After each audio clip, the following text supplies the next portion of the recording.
Hi, everyone. Bill Renchler in the 1011 Now streaming studio. It is Wednesday, and that means it's Crime Stoppers Day, and we are happy to have in Captain Baker with UNLPD in the studio for, unfortunately, the very last time. But we'll talk about that later on. Okay, we'll save our farewells for the end. Yes, we will. Good. We'll say it's not goodbye. It's just see you later. See you later.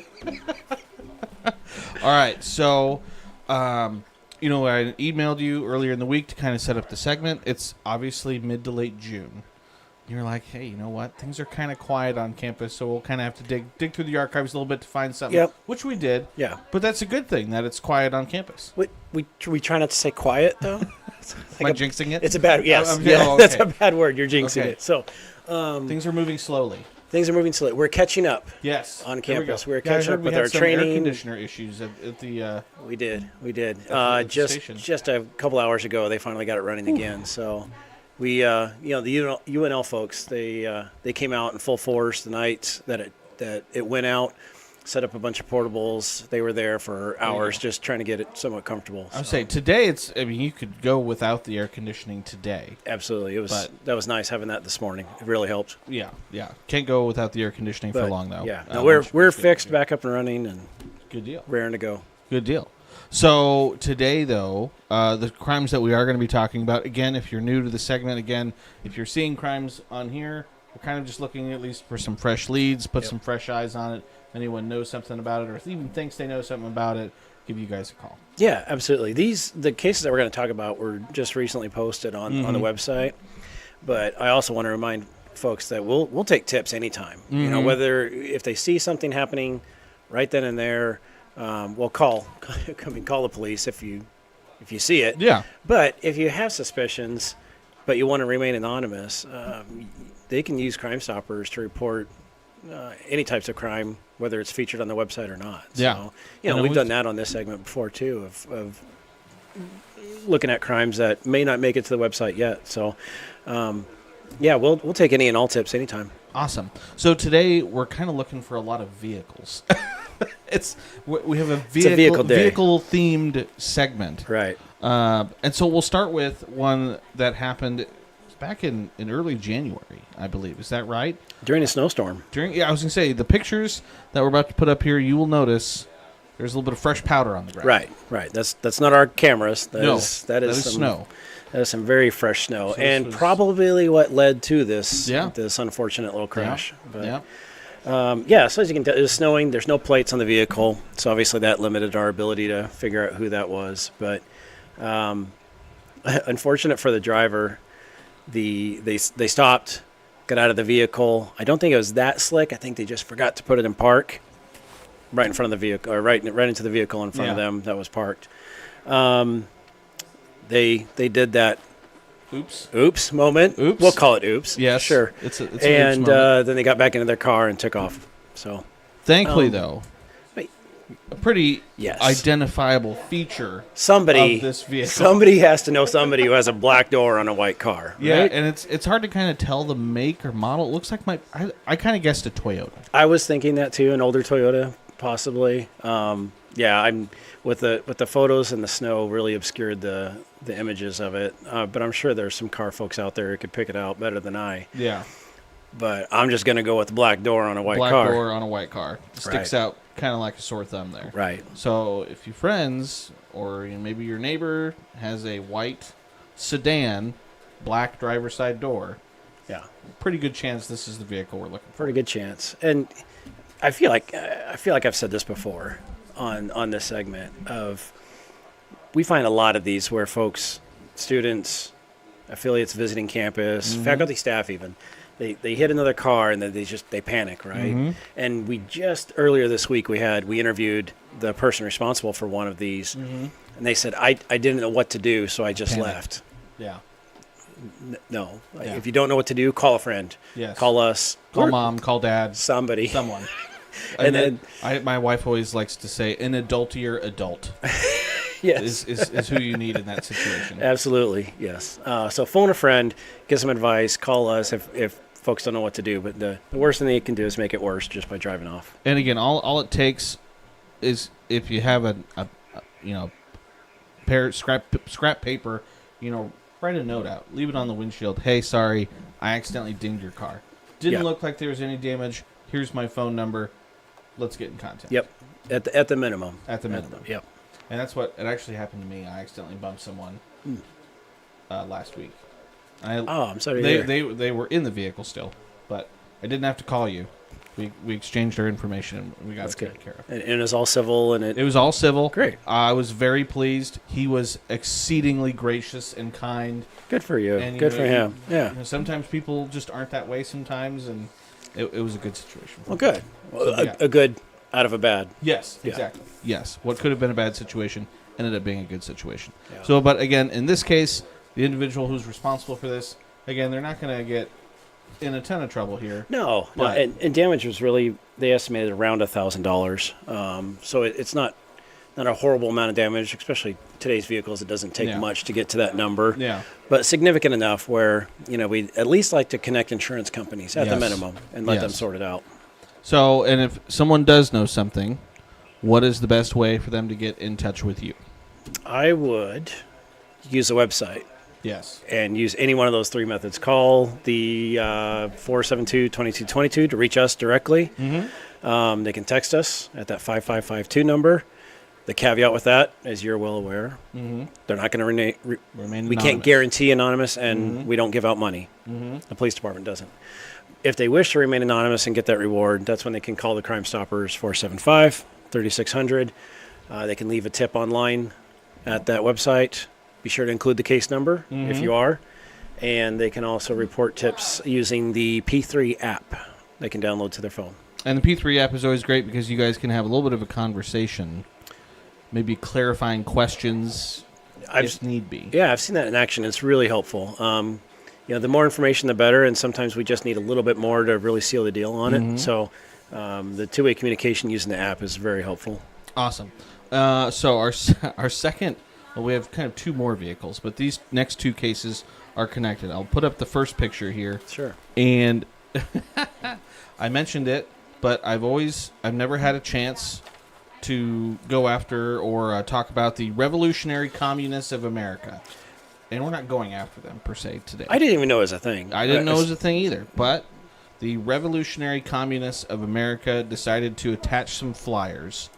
Again, I don't know if it's out of irony or if it's just the building that they put it on because the building was there. But it's the ROTC building over on East Campus. Right. No, it's still City Campus. Sorry, City Campus. Yes, City Campus. Yeah, at the corner of 14th and Vine. So it's highly visible. Yes. Which is, maybe that's what they're going for. But I'm with you. It seems a little too ironic that they would. Touch of irony there. Right. So, normally we don't get too excited about posters on walls. Yes. But in these instances, we can see on camera where they actually went up and rolled some adhesive onto the concrete wall, slapped the paper up, and it's 11 by 17 poster, so it's decent sized. Yeah. And then they rolled more adhesive on top of that. They were making sure this didn't go anywhere, right? Anywhere. Yeah, the wind's not blowing this one away. So that's what caused so much damage. We're looking at $100 to $250 just to get the glue off and scrape it off, because otherwise that it's going to... That fly really likes you right now. Yeah, I'm very sweet today. Now I'm distracted by just buzzing around. Sorry. Go bother Bill over there. So they're getting the glue off. Yeah, they have to get that off. Otherwise, it's just going to attract dirt and ruin the building and so forth. So you're loving this, aren't you? I just keep trying to look you in the eye, and just the fly is it's just going around and around and around. This is the first time this has ever happened back here in the studio. We're having bug issues now. But yeah, so got to get the glue off the building. Yeah.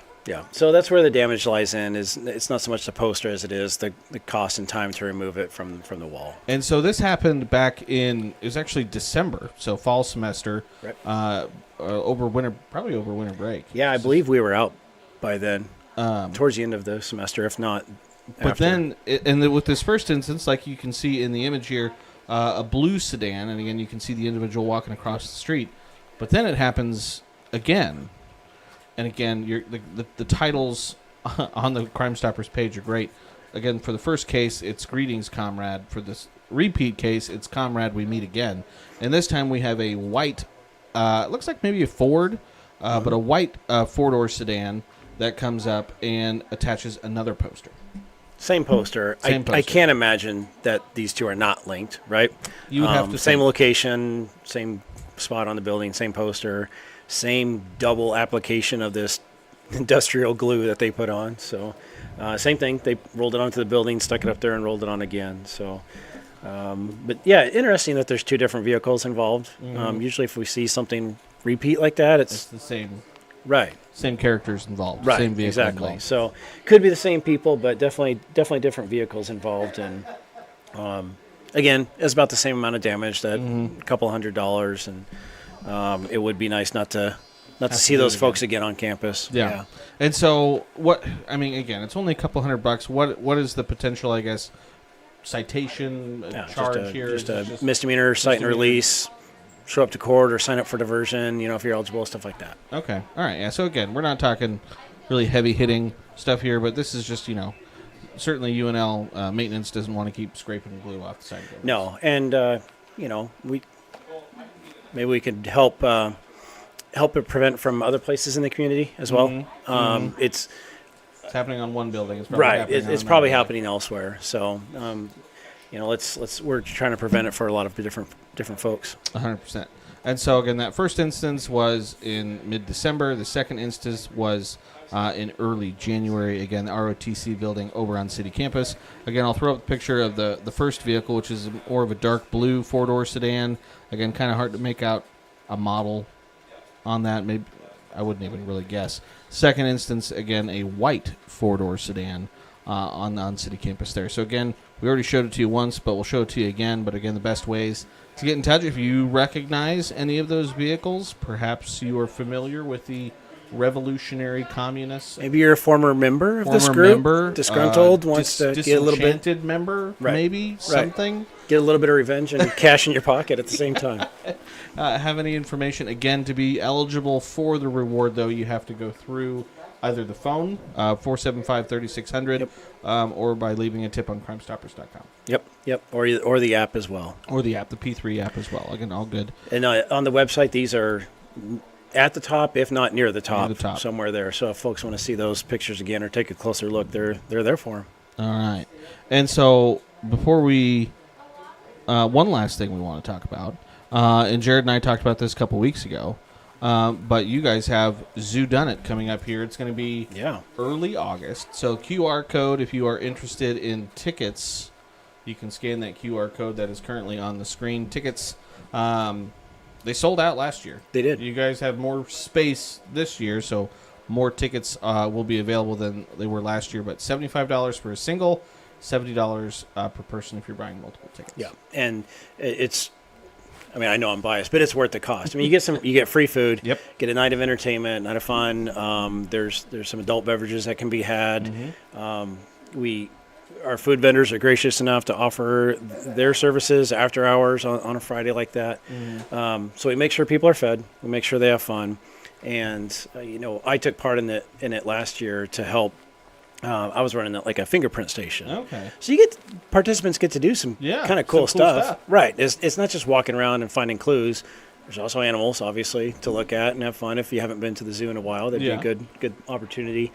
But meet new people, get in the groups, and try to solve the crime. Do you remember last year what the crime was? Because I don't remember what the crime was last year. You know what? I was so tied up with the fingerprinting. I don't know if I ever... I mean, Jared did a good job keeping everything hush until that day. So there's something about a security guard that might have whacked somebody, I think. Wasn't there a missing animal, too? Yes, there was. It might have been the peacock might have been missing. Yes, there was a missing peacock. That's right. So I wasn't able to go last year, but I need to get my tickets for this year. Fun. It'll be a lot of fun. And again, it's always a good time at the zoo, even if you're just going just to go to the zoo. But you add this on top of it, and like you mentioned, food is provided, drinks are provided, and again, you get to kind of learn a little bit, fingerprinting, and kind of what goes behind some of the crime scene analysis, maybe a little bit. Yep. So all good things. It's a great time. Awesome. And so, Captain Baker, like we mentioned, today is going to be your last edition of Crime Stoppers. Can you kind of walk us through the changes that we'll be seeing? Sure. So, I mean, I've been in this role with liaison with Crime Stoppers for several years, 5 or 6 at minimum. And, it's time for a change. We, as with all organizations, we rotate positions. We try to get people to specialize in different areas. So myself and the other Captain Aaron Pimbleton, will be rotating our assignments here just next week. All right. Well, I appreciate everything that you've done and that you brought onto the segment. I'm always bothering you once a month. Hey, where my crime's at or whatever it might be. And you've always been super gracious and super willing to come on. So I really appreciate everything you've done. So big thank you from me. Yeah, thank you. We appreciate the opportunity. Glad to keep it going. And I know you'll have fun with Captain Pimbleton as well. We'll break him in next month for sure. We'll have to give him a hard time. He's here. He's watching. He's seeing how it all works before he has to jump in the chair next month. So. Yeah. All right. Anything else before we let everyone go today? No. Thank you again for the opportunities. It's been great being on here. Appreciate it. And please help us out on any crimes, not just ours. LPD, LSO has their fugitives up there that they talk about. So we can't do it without the public. Can't do it without y'all out there. We'll still text about Jared behind us. Yes, we will. Absolutely. We'll talk about him. Yeah, always. All right, Captain Baker, thank you again so much. Thanks, everyone, for tuning in and watching. As always, we appreciate your time. As always, keep it tuned to 1011. Taryn, you just walked right through our shot. Taryn Vanderford. I can't tell you how many times it's actually happened in the studio, but that is the first time it's happened over here. So we broke the seal. So now it's probably going to happen a lot more often. That's a good send-off for me. All right. Appreciate everyone for tuning in and watching. As always, keep it tuned to 1011, both on air and online, for all of your latest news, weather, and sports. Until next time, folks, we'll see you later.